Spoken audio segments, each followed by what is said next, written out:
Hello, everyone. Have you ever stopped to think about the things you use every single day? The stuff that's so ordinary, you don't even give it a second thought? Well, guess what? These everyday objects have some seriously weird and unexpected histories. In this episode, we're about to dive into the bizarre, mind-blowing past of something you probably use right now. So buckle up and get ready to look at your world a little differently. The unexpected origins of the toothbrush. Before fancy toothpaste commercials, people still had to clean their teeth, somehow. Enter the chew stick, a simple twig that people gnawed on to scrub off last night's mammoth stew. Surprisingly, some still use it today. Eco-friendly? Yes. Minty fresh? Not so much. Then came the Tang Dynasty in China, where someone thought, what if we strap pig bristles onto a bamboo handle? And boom, the first toothbrush was born. Europeans later copied the idea but swapped out pig bristles for horsehair. Slightly fancier, but still, hair in your mouth.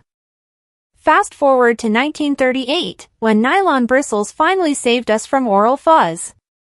And in 1954? The electric toothbrush arrived, because apparently moving your wrist was too much work. Now we've got Bluetooth toothbrushes critiquing our technique. From twigs to AI-powered brushing, our teeth have never been more judged.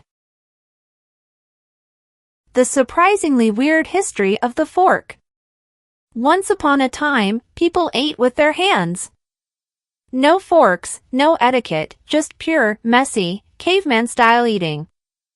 Then the Byzantines came along in the 11th century and said, what if we use tiny spears to stab our food? Enter the fork. But guess what? Europeans hated it.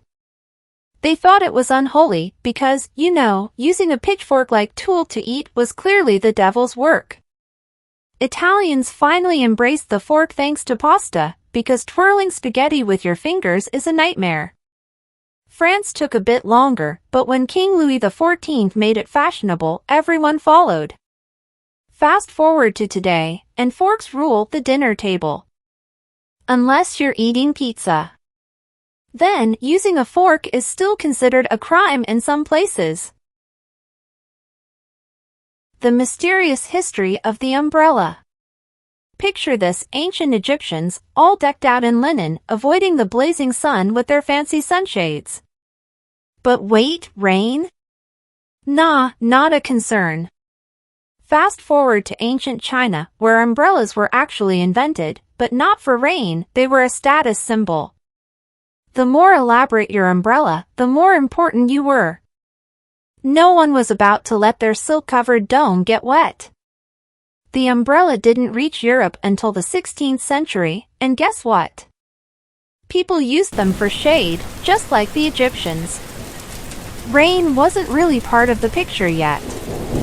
It wasn't until the 18th century that Europe decided, hey, maybe we should also use these to not get soaked, and the modern rain umbrella was born.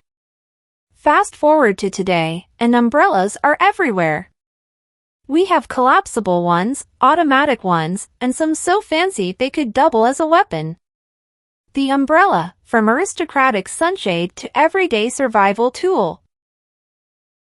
The weird history of the button. Now, buttons seem pretty normal, right? You button up your shirt, your pants, your jacket, easy peasy. But let's travel back in time to when buttons were only for decoration. Yep, in ancient times, buttons weren't used for fastening anything, they were just shiny little trinkets sewn onto clothes to show off your wealth. Fast forward to the 13th century, when someone finally had the genius idea to actually use buttons for functionality. But guess what? Buttons didn't make it big in Europe until the 16th century. In fact, it wasn't until a fancy French king decided his shirts needed buttons that everyone started following suit, pun intended. And do you know the reason why we have buttonholes? It's because kings and nobles used to keep their shirts closed by tying strings through small holes on their clothes until buttons came to save the day. Today, we're rocking all kinds of buttons, plastic, gold, electronic, and no one bats an eye. The humble button has come a long way from being just a piece of decoration. The oddly fascinating history of the paperclip. You probably use a paperclip every day without even thinking about it. Simple, right? You wouldn't believe the drama this little bent wire has been through. In fact, it's almost like a superhero origin story. Let's rewind to the 19th century, when a guy named Johan Voller, a Norwegian inventor, is credited with inventing the paperclip. But here's the twist, he didn't really invent it. What Voller did was patent his version of the paperclip, which looks nothing like the one we use today. So, who actually deserves the paperclip crown? The real credit goes to a guy named George W. Seeley, an American inventor, who came up with the design that's still going strong today. But Voller got all the fame because, patents and national pride. And get this, the paperclip wasn't even a big hit at first. It didn't become essential until the early 20th century, when office work became more widespread and people needed a handy way to keep papers together. Now, the paperclip is everywhere.